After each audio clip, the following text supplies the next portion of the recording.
Хиймэл оюунтай хамтран шинэ үеийн шинэлэг арга зүйтэй чадварлаг багшийг бүтээцгээе. Хиймэл оюунтай хамтран хичээлийн сэдэв. Хүнд ба хүндвтэр агуулгыг хиймэл оюун ухаантай хамтран үр дүнтэйгээр боловсруулах боломж бололцоог эрэлт хийлсэн ийм агуулга сэдвийн хүрээнд бол хичээл явагдах нэ. За мэдээж хүнд агуулга бол аль ч судлах тухайны хувьд бол багшид байсаар л ирсэн зүйл. За ийм хүнд агуулгыг тухайн багш боловсруулахдаа агуулгыг хялбаршуулах, арга зүйгээ олж тодорхойлох, эдгээр хүнд агуулгыг одоо ямар арга зүйгээр сурагчдад ойлгуулах вэ гэдэг бол багшаас нэлээд хүч хөдөлмөр, ур чадвар бол шаардсан ийм одоо зүйл байдаг. За тэгэхээр орчин цагтын хиймэл оюун ухаантай хамтраад багш маань хүнд агуулгыг хэрхэн үр дүнтэйгээр одоо бага цаг хугацаанд боловсруулж болох вэ? Болох боломжууд юу нь байгаа шүү гэдгийг энэ сургалтаар бол онцолж байгаа. Ер нь бол товчхондоо бол 21-р зууны цогц чадамжинд бол дижитал технологийн ур чадварыг бол тусгаад өгсөн байдаг. Тэгвэл одоо багш бид бүхэн энэ дижитал технологи тэр дундаа AI ашиглаад тухайн одоо өөрийнхөө мэдлэг ур чадварыг дэвшлүүлэх, чанар үр дүнтэй одоо хичээл сургалтын үйл ажиллагааг явуулах юм боломж бол байж байна. За тэгэхээр ер нь бол энэ бидний одоо хичээл суралцахууг нь удирдах байгаа суралцагч маань өөрөө дижитал технологи суурьтай одоо айл ба үеийнхэн байж байгаа тийм ээ. За мэдээж анхаарал төвлөрөлт бол маш богино 3 секундын хугацаатай гэж одоо үздэг. Мөн дээр нэмээд альфа үеийнхэн маань бол маш олон дижитал их сурвалжууд дээр ажилладаг ийм өвөрмөц сонслогтой одоо үеийн сурагчдад бол бид хичээл сургалтын үйл ажиллагаа ордгийг бол багш бүгдээрээ л мэдж байгаа. Тэгвэл энэ дижитал суурин дээр нь үндэслээд багш өөрөө цахим технологийн ур чадварыг ашиглаад сургалтыг бол маш үр дүнтэйгээр сонирхолтойгоор явуулах боломж байдаг. За тэгвэл 21-р зууны боловсролд багш нар зүгээр л нэг мэдлэг дамжуулагч байхаа болоод харин суралцагчдын хэрэгцээг онцлог тохирсон суралцахын дизайнер болох хандлага давмгаалж байгаа. Энэ үед суралцахын заавруудыг ойлгох, зөв сонгож хэрэглэх энэ бол маш чухал ач холбогдолтой болж байгаа. За тэгвэл бид бүхэн нэг бодох асуудал байгаа тийм. Альфа үеийн суралцагчдын сонирхлыг татдаг тийм сонирхолтой хичээлүүдийг бид хэрхэн багш удирдан зохион байгуулж явуулах вэ? Энд одоо ямар арга зүйгээр юунд одоо илүү ач холбогдол өгөх вэ гэхээр бид ерөөсөө л дижитал суурь дээр үндэслэхээс биш арга байхгүй.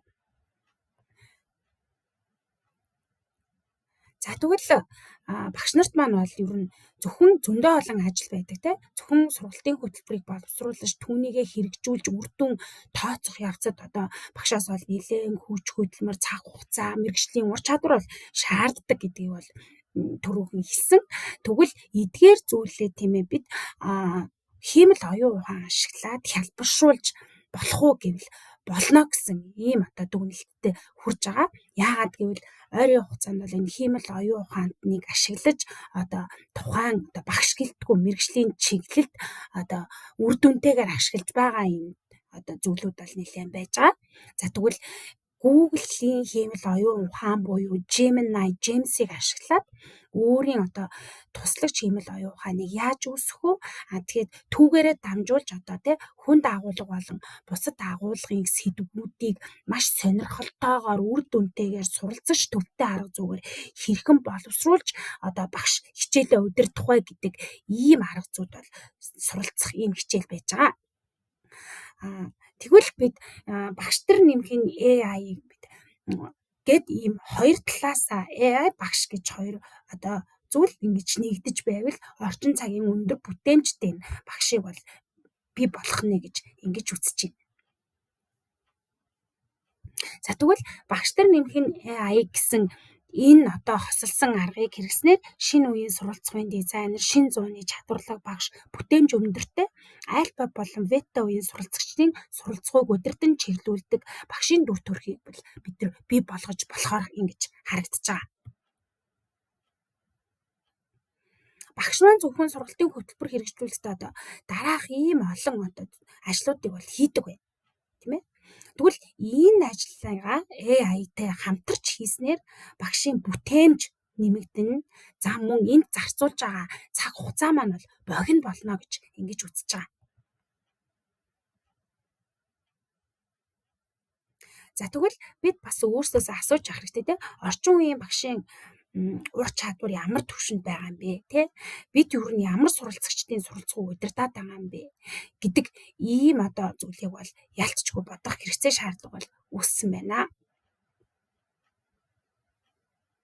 За тэгвэл альфа үеийнхэн хичээл ямар байгаасаа гэж хүсдэг вэ гэхээр мэдээж дижитал технологи төр суурьтай тийм ээ маш ойлгомжтой энгийн ийм байхыг л хүсдэг юм байна л да. Тэгвэл үүнийг бид яаж бий болох вэ гэхээр мэдээж AI багш хоёр хамтарснаар бид үр дүнтэй ийм альфа үеийг удирдсан хичээлийг бол удирдах явуулах боломжтой гэж харж байгаа. За тэгвэл хүн дагуулгын боловсруулалтыг бол багш минь бүгдээрээ л хийдэг. Тэгэхээр мэдээж бидэнд бол нөгөө нэг Монгол улсын стандартад тулгуурласан сургалтын хөтөлбөр гэж байгаа те. За мөн бид бүхэн ч суралцгын удирдамж болон шалгуур суурьсан үнэлгээний 4 гүйцэтгэлтэй шалгуур суурьсан зүйлүүдийг бол ашигладаг. За тэгвэл яг энэнийхээ дагуу тухайн багш маань мэдээж ямар судлах тухны багш юм гэдгээс хамаарат хэдвээрээ ингэж ямар агуулгыг хүнд гэж үзэж байгаа юм тийм ээ. За тэгвэл энэ агуулгуудыг бид хэмэл оюун ухаантай яаж хамтарч боловсруулах вэ гэдэг ийм практик дадлах хичээлүүдийг бол энэ хичээлээрээ үзэх юм байна. За мэдээж хүн дагуулгыг боловсруулахад бол хэмэл оюун ухааныг ашиглая гэж ингэж үзэж байна. За мэдээж тэгэхээр хэмэл оюун ухаантай бид нар ажиллахад бол багшаас бол мэдээж нэг хид хідэн ур чадварыг бол шаардах байдаг. За тэгэхээр хэмэл оюун ухаанд бол эхний баримт тавьд тухайн заавар буюу промптуудыг бол маш сайн тийм тодорхой өгжиж бидэд хүссэн үр дүнгээ бол авах боломжтой байдаг. За жишээ нь энэ слайд дээр харагдаж байна те. Энгийн промпт ямар байх юм? Сайжруулсан промпт ямар байх юм?